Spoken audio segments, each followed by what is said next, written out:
सभी विद्यार्थियों को सुप्रभात। अपने इस YouTube चैनल पर आपका स्वागत एवं अभिनंदन। हाँ तो विद्यार्थियों, आज हम कक्षा 11 विषय राजनीति विज्ञान से एक महत्वपूर्ण पाठ के प्रश्नोत्तर देखने जा रहे हैं। तो आज की हमारी कक्षा रहेगी 11th, विषय रहेगा राजनीति विज्ञान और पाठ का नाम रहेगा न्यायपालिका। बहुत महत्वपूर्ण पाठ है न्यायपालिका। प्रत्येक परीक्षा में इस पाठ से महत्वपूर्ण प्रश्न पूछे जाते हैं। तो शुरू करते हैं आज के प्रश्नोत्तर। पहला प्रश्न है, दो राज्य सरकारों के मध्य विवाद की सुनवाई कौन करेगा? जब दो राज्यों के मध्य या केंद्र व किसी राज्य के मध्य या संघ शासित प्रदेश या किसी राज्य के मध्य कोई विवाद हो जाता तो उस विवाद की सुनवाई कौन करेगा? तो विद्यार्थियों, उस विवाद की सुनवाई किसके द्वारा की जाती है? सर्वोच्च न्यायालय के द्वारा की जाती है। तो दो राज्य सरकारों के मध्य विवाद हो, चाहे एक राज्य या केंद्र शासित प्रदेश के मध्य विवाद हो, या केंद्र या किसी राज्य के मध्य विवाद हो, तो उस समय सुनवाई किसके द्वारा की जाती है? सर्वोच्च न्यायालय के द्वारा की जाती है। अगला प्रश्न है विद्यार्थियों, जिला न्यायालय के निर्णय के विरुद्ध अपील कहां की जाएगी? जिला न्यायालय, यदि कोई जिला न्यायालय है, उसमें कोई फैसला आया है या फिर उसके विरुद्ध अपील करनी है, तो वह जिला न्यायालय के विरुद्ध अपील कहां की जाएगी? उच्च न्यायालय में की जाएगी, और उच्च न्यायालय के विरुद्ध सर्वोच्च न्यायालय में अपील की जाएगी। तो इस प्रकार से जिला न्यायालय के विरुद्ध निर्णय के विरुद्ध अपील कहां की जाएगी? उच्च न्यायालय में की जाएगी। अगला प्रश्न है विद्यार्थियों, सर्वोच्च न्यायालय किसी कानून को असंवैधानिक किस आधार के तहत करता है? कौन है? सर्वोच्च न्यायालय किसी कानून को असंवैधानिक किस आधार पर करता है? तो देखिए, सर्वोच्च न्यायालय न्यायिक पुनरावलोकन की शक्ति के माध्यम से किसी कानून को असंवैधानिक घोषित कर सकता है। तो न्यायिक पुनरावलोकन की शक्ति है सर्वोच्च न्यायालय के पास, जिस शक्ति के द्वारा किसी भी कानून को न्यायिक पुनरावलोकन की शक्ति के द्वारा किसी कानून को असंवैधानिक घोषित किया जा सकता है। अगला प्रश्न है विद्यार्थियों, भारत के सर्वोच्च न्यायालय के मुख्य न्यायाधीश की नियुक्ति किसके द्वारा की जाती है? भारत के सर्वोच्च न्यायालय के मुख्य न्यायाधीश की नियुक्ति है, वो किसके द्वारा की जाती है? वो की जाती है राष्ट्रपति के द्वारा। तो भारत के सर्वोच्च न्यायालय के मुख्य न्यायाधीश की नियुक्ति किसके द्वारा की जाती है? राष्ट्रपति के द्वारा की जाती है। अगला प्रश्न विद्यार्थियों, संघ और राज्यों के बीच तथा विभिन्न राज्यों के आपसी विवाद सर्वोच्च न्यायालय के किस क्षेत्राधिकार के अंतर्गत आते हैं? तो ऊपर हमने प्रश्न देखा था कि संघ और राज्य के बीच विवाद है या विभिन्न राज्यों के आपसी कोई विवाद है, तो वो सर्वोच्च न्यायालय के किस क्षेत्राधिकार के अंतर्गत आते हैं? वो मामले मौलिक यानी मूल क्षेत्राधिकार के अंतर्गत आते हैं। तो वो मामले सारे किस अधिकार, सर्वोच्च न्यायालय के किस क्षेत्राधिकार के अंतर्गत आते हैं? मौलिक क्षेत्राधिकार के अंतर्गत आते हैं। तो यह सर्वोच्च न्यायालय का मौलिक क्षेत्राधिकार है।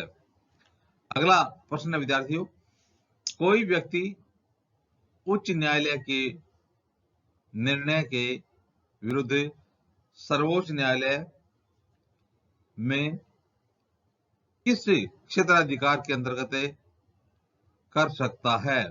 कोई व्यक्ति उच्च न्यायालय के निर्णय के विरुद्ध सर्वोच्च न्यायालय में अपील है, वो किस क्षेत्राधिकार के अंतर्गत कर सकता है? तो वो हो जाएगा अपीलीय क्षेत्राधिकार। तो कोई व्यक्ति उच्च न्यायालय के निर्णय के विरुद्ध सर्वोच्च न्यायालय में जो अपनी याचिका है वो किस क्षेत्राधिकार के अंतर्गत कर सकता है? अपीलीय क्षेत्राधिकार के अंतर्गत कर सकता है। हाँ तो विद्यार्थियों, अब देखते हैं आज के पाठ का अगला प्रश्न। आज के पाठ का अगला प्रश्न है, भारत में जनहित याचिका की शुरुआत कब हुई? हमारे देश में जनहित याचिका की शुरुआत सबसे पहले कब हुई? जनहित याचिका, इसकी शुरुआत कब हुई थी? तो विद्यार्थियों 1979-80 से भारत देश में जनहित याचिका की शुरुआत हुई थी। 1979-80 से 1979-80 से भारत देश में जनहित याचिका की शुरुआत हुई थी। 1979 में इस पर कार्य शुरू कर दिया था। अगला प्रश्न है, रिक्त स्थानों की पूर्ति करो। आपको रिक्त स्थान दिए जाएंगे, आपको उनकी पूर्ति करनी है। न्यायपालिका व्यक्ति के खालिस्तान की रक्षा करती है।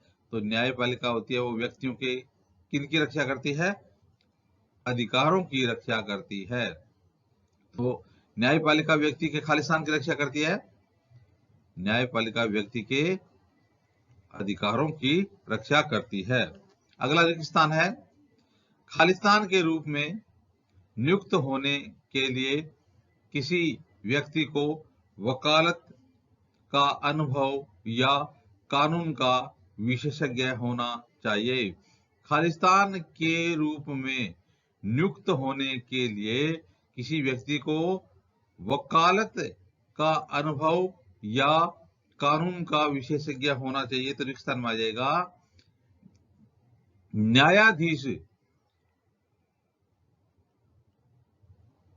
न्यायाधीश के रूप में नियुक्त होने के लिए किसी व्यक्ति को वकालत का अनुभव या कानून का विशेषज्ञ होना चाहिए। अगला प्रश्न है विद्यार्थियों, न्यायाधीशों के कार्यों एवं निर्णयों की खालिस्तान आलोचना नहीं की जा सकती है। तो न्यायाधीशों के जो कार्य होते हैं या उनके निर्णय होते हैं उसकी खालिस्तान आलोचना नहीं की जा सकती है। तो रिक्त स्थान में आ जाएगा व्यक्तिगत आलोचना नहीं की जा सकती है। न्यायाधीशों के जो कार्य हैं या उनके निर्णय हैं उनकी व्यक्तिगत आलोचना नहीं की जा सकती है। अगला रिक्त स्थान है विद्यार्थियों, भारतीय संविधान खालिस्तान न्यायिक व्यवस्था की स्थापना करता है। तो भारतीय संविधान कौन सी न्यायिक व्यवस्था की स्थापना करता है? तो हो जाएगा एकीकृत, भारतीय संविधान एकीकृत न्यायिक व्यवस्था की स्थापना करता है। अगला रिक्त स्थान विद्यार्थियों, भारत में न्यायिक सक्रियता का मुख्य साधन खालिस्तान रही है। तो भारत देश में न्यायिक सक्रियता का मुख्य साधन क्या रही है? जनहित याचिका रही है, जनहित याचिका। तो भारत में न्यायिक सक्रियता का मुख्य साधन क्या रही है? जनहित याचिका। हाँ तो विद्यार्थियों अब देखते हैं अगला प्रश्न। अगला प्रश्न है, निम्नलिखित स्तंभों के सही जोड़े बनाइए। जो आपको स्तंभ दिया जाएगा, स्तंभ फर्स्ट और स्तंभ सेकंड, इनका सही जोड़ा बनाना है। तो पहला है, सर्वोच्च न्यायालय और उच्च न्यायालय के न्यायाधीशों को उनके पद से हटाने की प्रक्रिया क्या सर्वोच्च न्यायालय कहलाती है? नहीं। दूसरा है, फैसले सभी अदालतों को मान्य होते हैं, जिला अदालत के? नहीं। जिले में दायर मुकदमों की सुनवाई करती है रिट के रूप में, आदेश? नहीं। सर्वोच्च न्यायालय व्यक्ति के मौलिक अधिकारों की रक्षा के लिए जारी करता है, जनहित याचिका नहीं। पांचवा है न्यायिक सक्रियता का मुख्य साधन है, महाभियोग नहीं। तो देखिए, सर्वोच्च न्यायालय और उच्च न्यायालय के न्यायाधीशों की को उनके पद से हटाने की प्रक्रिया क्या कहलाती है? इधर वाले जो आपको स्तंभ सेकंड में दिए गए कथन है उनसे करना है। तो देखते हैं, सही जोड़ा बनाते हैं। स्तंभों का सही जोड़ा इस प्रकार से हो जाएगा, सर्वोच्च न्यायालय और उच्च न्यायालय के न्यायाधीशों को उनके पद से हटाने की प्रक्रिया क्या कहलाती है? महाभियोग कहलाती है। तो प्रश्न बनता है कि महाभियोग क्या है? तो सर्वोच्च न्यायालय और उच्च न्यायालय के जो न्यायाधीशों को उनके पद से हटाने की जो प्रक्रिया है वो क्या कहलाएगी? महाभियोग कहलाएगी। अगला है, फैसले सभी अदालतों को मान्य होते हैं। किसके फैसले? सर्वोच्च न्यायालय के फैसले। सभी फैसले अदालतों को मान्य होते हैं। किसके सभी फैसले सभी अदालतों को मान्य होते हैं? सर्वोच्च न्यायालय के सभी फैसले सभी अदालतों को मानने होते हैं। अगला तीसरा है, जिले में दायर मुकदमों की सुनवाई कौन करती है? जिला अदालत करती है। तो जिले में दायर मुकदमों की सुनवाई कहाँ होती है? जिला अदालत में होती है। चौथा, सर्वोच्च न्यायालय व्यक्ति के मौलिक अधिकारों की रक्षा के लिए जारी करता है। तो हो जाएगा रिट के रूप में आदेश। तो सर्वोच्च न्यायालय व्यक्ति के मौलिक अधिकारों की रक्षा के लिए क्या जारी करता है? रिट के रूप में आदेश जारी करता है। पांचवा है, न्यायिक सक्रियता का मुख्य साधन क्या है?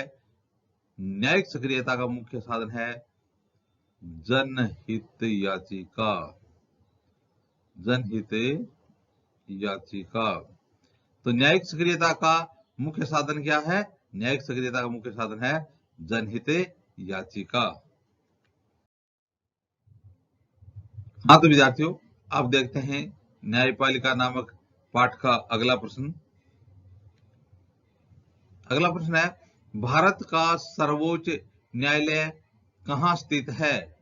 भारत का सर्वोच्च न्यायालय कहाँ स्थित है? तो भारत का सर्वोच्च न्यायालय नई दिल्ली में स्थित है। भारत का सर्वोच्च न्यायालय कहाँ स्थित है? नई दिल्ली में स्थित है। अगला प्रश्न, भारत में सर्वोच्च न्यायालय के किस न्यायाधीश के विरुद्ध महाभियोग का असफल प्रयास किया गया? तो आपको सर्वोच्च न्यायालय के उस न्यायाधीश का नाम बताना है जिसके विरुद्ध महाभियोग का प्रयास किया गया था लेकिन सफल नहीं हुआ। तो हो जाएगा, सन 1991 में सर्वोच्च न्यायालय के न्यायाधीश श्री रामास्वामी के विरुद्ध, किसके विरुद्ध? रामास्वामी के विरुद्ध संसद ने महाभियोग का असफल प्रयास किया था। कब? 1991-92 में। किसके विरुद्ध? सर्वोच्च न्यायालय के न्यायाधीश थे रामास्वामी, उनके विरुद्ध संसद में महाभियोग का असफल प्रयास किया गया था।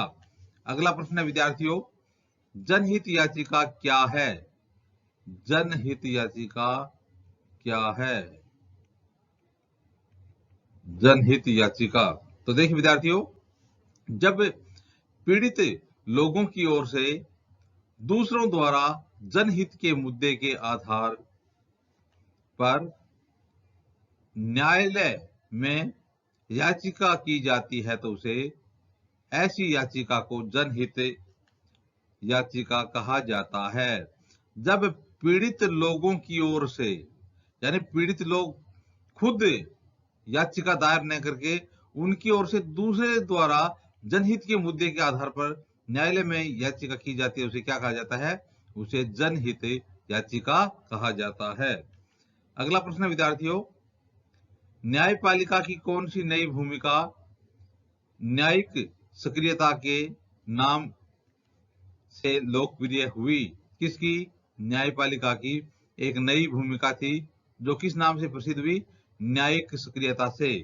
तो वो इसका उत्तर हो जाएगा जब न्यायपालिका ने अखबार में छपी खबरों और डाक से प्राप्त शिकायतों को आधार बनाकर उन पर विचार शुरू कर दिया, तो उसकी यह नई भूमिका न्यायिक सक्रियता के नाम से लोकप्रिय हुई। तो जब न्यायपालिका ने क्या किया कि अखबार में छपी खबरों और डाक से प्राप्त शिकायतों को आधार बनाकर उस पर विचार करना शुरू कर दिया, तो ऐसी उसकी नई भूमिका किस नाम से लोकप्रिय हुई? जनहित। उसकी यह नई भूमिका न्यायिक सक्रियता के नाम से लोकप्रिय हुई। तो न्यायिक सक्रियता का मतलब है कि न्यायपालिका द्वारा अखबार या फिर डाक से प्राप्त शिकायतों के आधार पर उस पर विचार करना शुरू कर दिया जाता है, तो उसे कहा जाता है न्यायिक सक्रियता। तो इस प्रकार से विद्यार्थियों आज हमने न्यायपालिका नामक पाठ के प्रश्नोत्तर देखे। आगे आने वाले वीडियो में इसी प्रकार से प्रश्नोत्तर देखते रहेंगे। आप भी अपने YouTube चैनल के साथ बने रहिए। वीडियो देखने के लिए धन्यवाद।